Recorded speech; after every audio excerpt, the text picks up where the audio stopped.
I can see he was taken with you. When did this one-sided love with Pollux start? Mr. Abgel asked, interested. Our relationship wasn't just about crime. Our lives were deeply connected, Aurora said, revealing more about their bond. If you and Pollux worked together for so long, why haven't I seen you at the station? Chance asked, frowning. I'm his partner.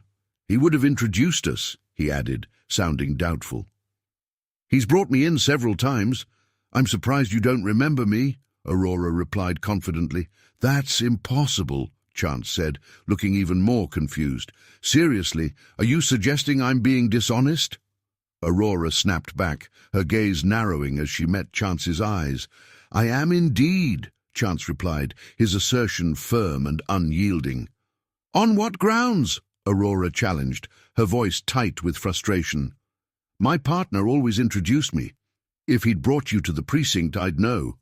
I never forget a face, Chance stated flatly.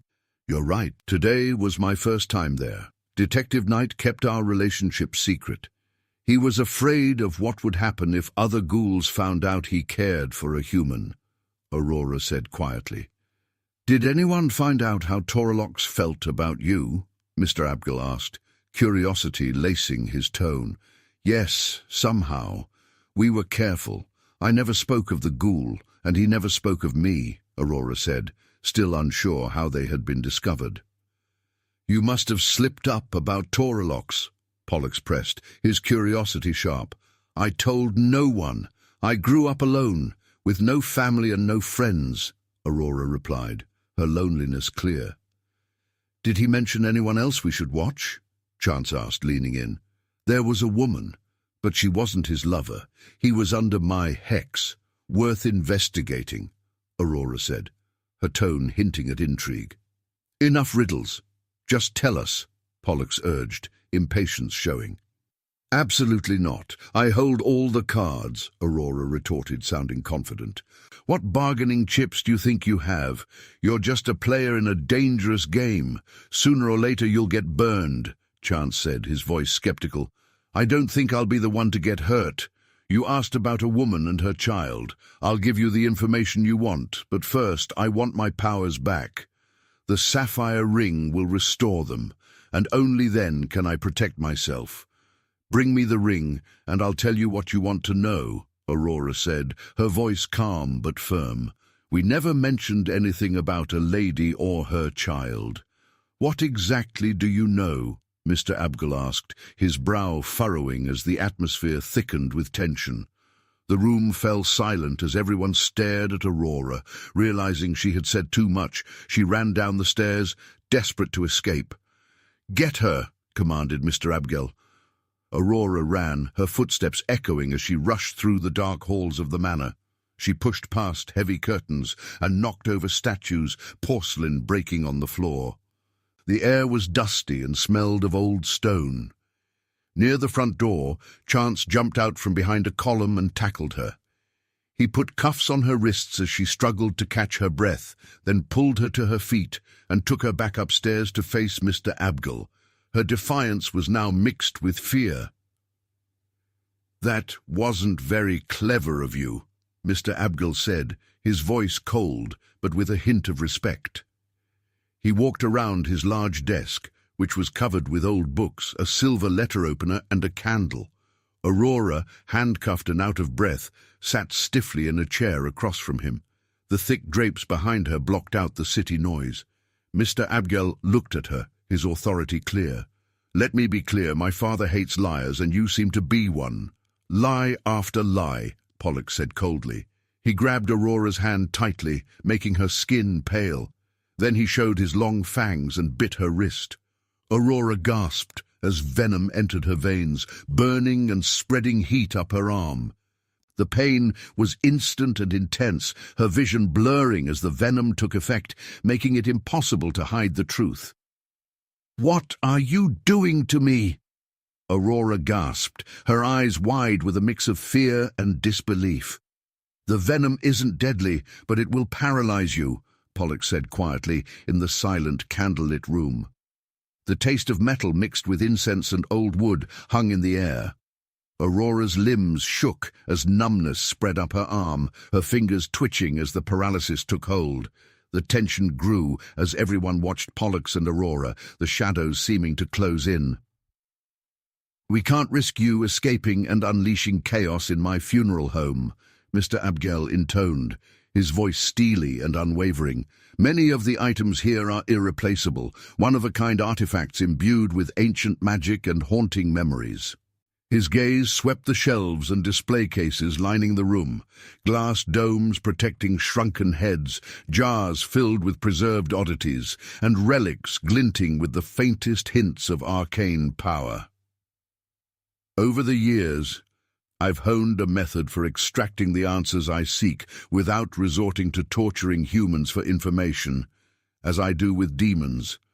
Causing pain to sentient beings feels abhorrent, yet confronting the nightmares of the demon realm is an entirely different battle."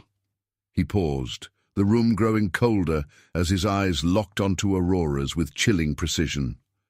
"I'll ask you one more time, and I strongly advise you against telling any more lies. Choose your words wisely. From this moment forward, everything you say could mean life or death."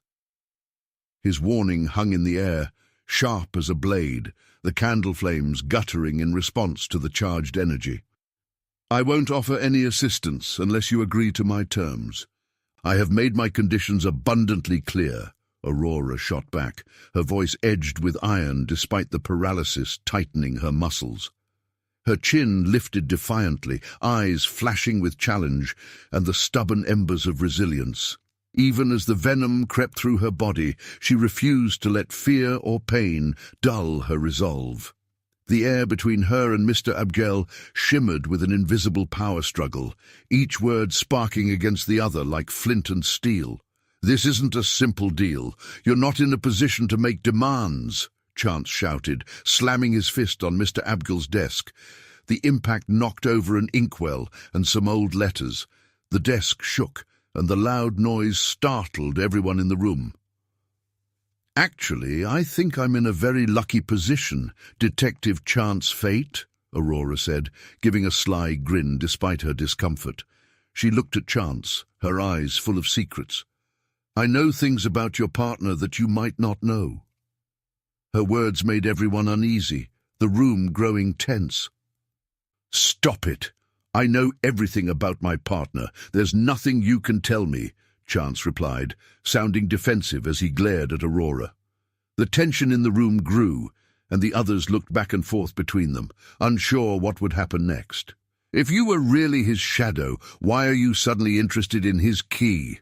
Aurora started, her voice cutting through the tense room, the safe house still a mystery.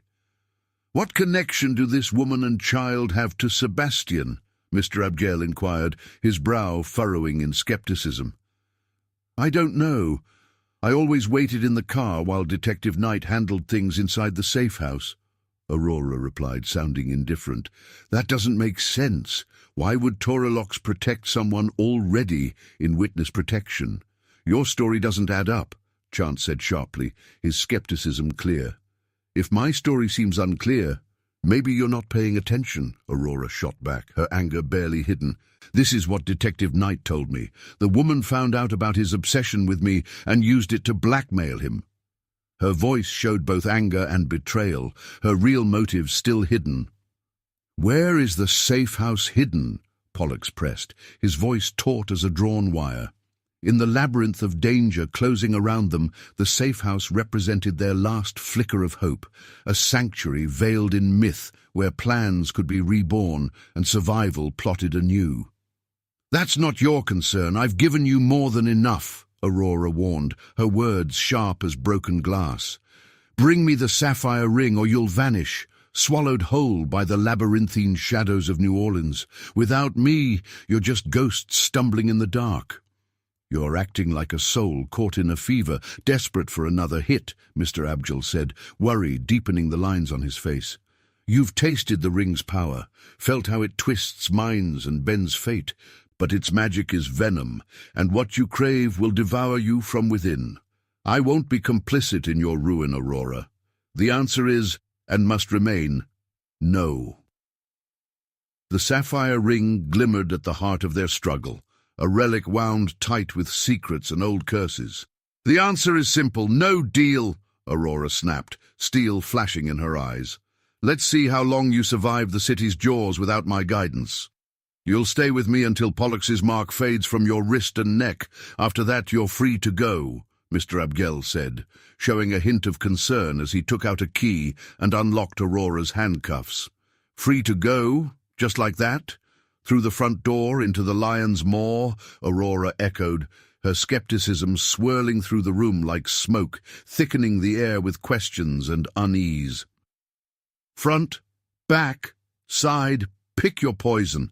I won't lose sleep over which exit you haunt," Mr. Abgel replied, his calm a cool blade slicing through the tension. He collected the safe house key from chance and glided from the room, hands folded behind him, a ghost slipping away from his own story.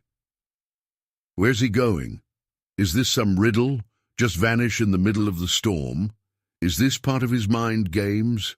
Aurora wondered aloud, her words rattling through the silence like dice across a coffin lid.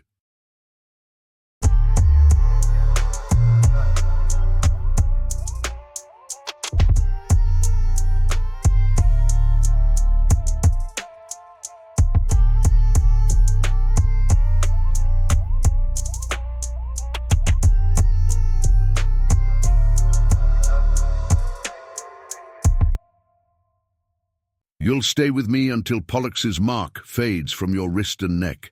After that, you're free to go," Mr. Abgel said, showing a hint of concern as he took out a key and unlocked Aurora's handcuffs. "Free to go? Just like that? Through the front door, into the lion's maw?"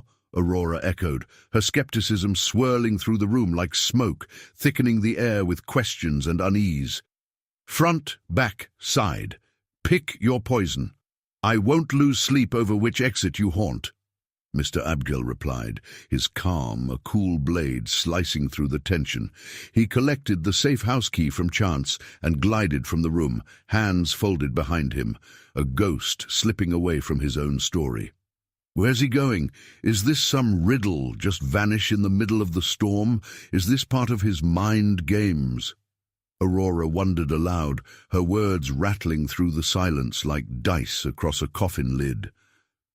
"I don't really know what my father is thinking these days, but you know where the front door is. It shouldn't take long. Once the toxins are out of your system, you can go," Pollux said, as he and Chance left the office to follow Mr. Abgel. They found him in the cavernous, shadow-draped basement, where lavender incense curled through the air, masking secrets and memories, a stark counterpoint to the brittle tension upstairs. "What happened back there? Why did you leave?" Pollux asked his father, his voice uncertain. "She gave us what we needed. No more wandering blind. The safe house is here somewhere in the city's maze," Mr. Abgel said, resolve sharpening his words. "We move before Aurora can spin her web tighter. We seize the advantage, now." "You're really staking everything on her word. This reeks of a trap, a spider's web waiting to snap shut," Chance said, apprehension knotting his voice. "I trust she's not leading us astray," Mr. Abgel replied, his calm, unbroken conviction flickering in his eyes like a candle's flame in a draught. "Why do you trust her? We can't trust that sorceress," Chance said, his words bitter from past letdowns. "Trust isn't a coin you just hand out. It has to be earned," Mr. Abgel said, his tone granite. "For now, instinct is all I've got, and mine says wait for honey and castor. When we have all the puzzle pieces, then we act." "I get your concern, Papa. We're about to take a big risk, and it's not just about helping Aurora. We have to think about the chaos she could cause with that power," Pollux said, his worry clear. "I think I know what she'll do, and trust me, it won't be good," Chance said grimly, but there was determination in his voice. "You're both missing the bigger point. We'll take the ring, but we won't give it to Aurora. Keeping it from her prevents her from regaining her full power.